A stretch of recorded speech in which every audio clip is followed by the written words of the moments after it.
On commence donc la quatrième vidéo sur le chapitre 4.3, sur l'athérosclérose et les insuffisances coronariennes.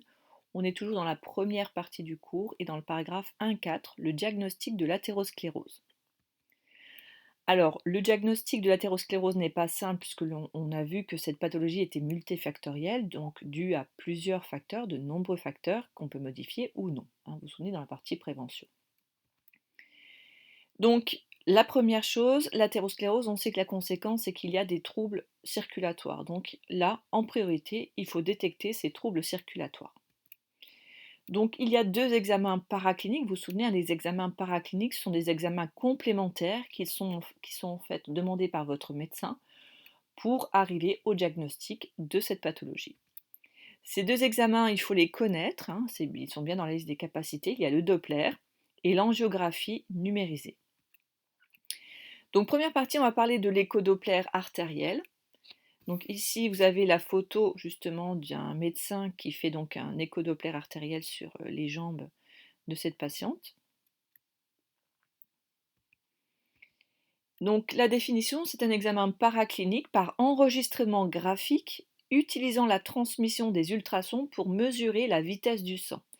Donc c'est très important, c'est paraclinique, enregistrement, il utilise donc des ultrasons et ça permet d'évaluer la vitesse de circulation du sang dans les vaisseaux.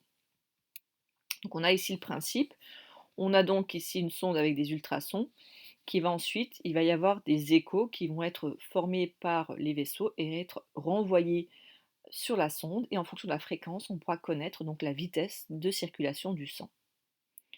Donc le principe, il est à la suite de votre cours. Donc une sonde envoie des ultrasons vers le vaisseau, puis justement ce vaisseau renvoie des échos, et le temps et la fréquence du retour de ces échos vont être corrélés à la vitesse du sang, donc dans ce vaisseau. Donc vous voyez que tout ce qui est en rouge est très important. Donc la définition de ce qu'est un Doppler artériel, et ensuite le principe. Donc là, il faut vraiment que vous gardiez en tête que le signal utilisé, ce sont les ultrasons, comme une échographie. Les avantages, justement ici, c'est qu'ils ne sont pas, c'est un examen qui n'est pas invasif, donc c'est-à-dire qu'on ne va pas rentrer, ce n'est pas un organe interne, c'est une sonde qui reste à la surface de la peau. Il est rapide et il est peu coûteux et il permet de détecter de nombreux troubles circulatoires. Donc là, on peut voir l'artériopathie, dont l'athérosclérose, la vénopathie, dont les varices, les phlébites. On a aussi des insuffisances des valvules cardiaques, des problèmes de circulation ombilicale donc, lors de la grossesse. Par contre, les inconvénients, ils sont peu nombreux, il n'y en a qu'un, c'est qu'il manque de précision. D'accord ? Alors, le deuxième examen, c'est l'angiographie. Donc, tout d'abord, la définition, c'est une radiographie, attention. Donc, elle est indirecte et elle se fait donc sur des vaisseaux couplés au traitement numérique de l'image. Donc, si c'est une radiographie, elle a évidemment le même principe que la radio. D'accord ? C'est-à-dire, la source, ce sont des rayons X qui sont évidemment nocifs par rapport aux ultrasons. Le principe donc permet donc d'introduire un cathéter, donc c'est un petit tuyau, dans le vaisseau à explorer afin d'injecter un produit de contraste. Donc c'est un produit souvent iodé, donc il y a des personnes qui font des allergies, donc justement ça fait partie des inconvénients.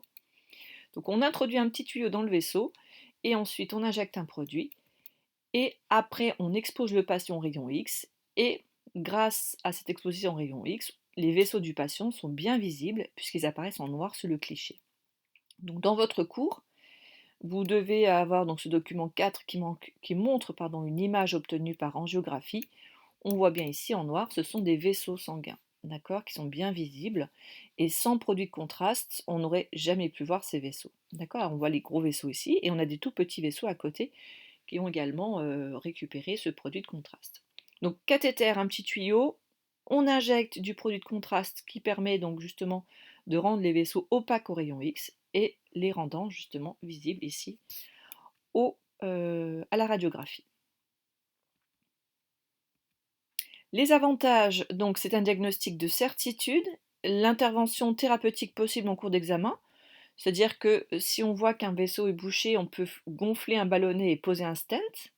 On peut également cautériser les vaisseaux. Donc là, ça permet de faire une petite intervention chirurgicale lors de l'examen.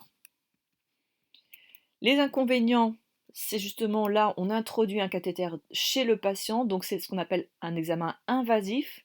On va traverser, on passe la barrière naturelle de protection qui est la peau, donc c'est invasif. On utilise évidemment, comme c'est une radio, des rayons X qui sont mutagènes. Souvenez-vous, un mutagène, donc gène à l'origine de, muta pour mutation. Donc les rayons X sont à l'origine de certaines mutations. On utilise aussi des produits de contraste, et je vous l'ai dit tout à l'heure, des produits iodés la plupart du temps, et ces produits peuvent provoquer des réactions allergiques chez certains patients. Et ensuite, cette intervention, comme on introduit un cathéter dans un vaisseau, cet examen nécessite une anesthésie générale, donc évidemment avec les risques liés avec cette anesthésie. Donc il y a plus d'inconvénients, mais on nous donne un diagnostic vraiment de certitude, contrairement au Doppler, qui quand même manque de précision. Voilà, donc on a terminé cette partie 1.4 du chapitre 4.3. Donc si vous avez des questions, posez-les dans les commentaires ou directement en classe.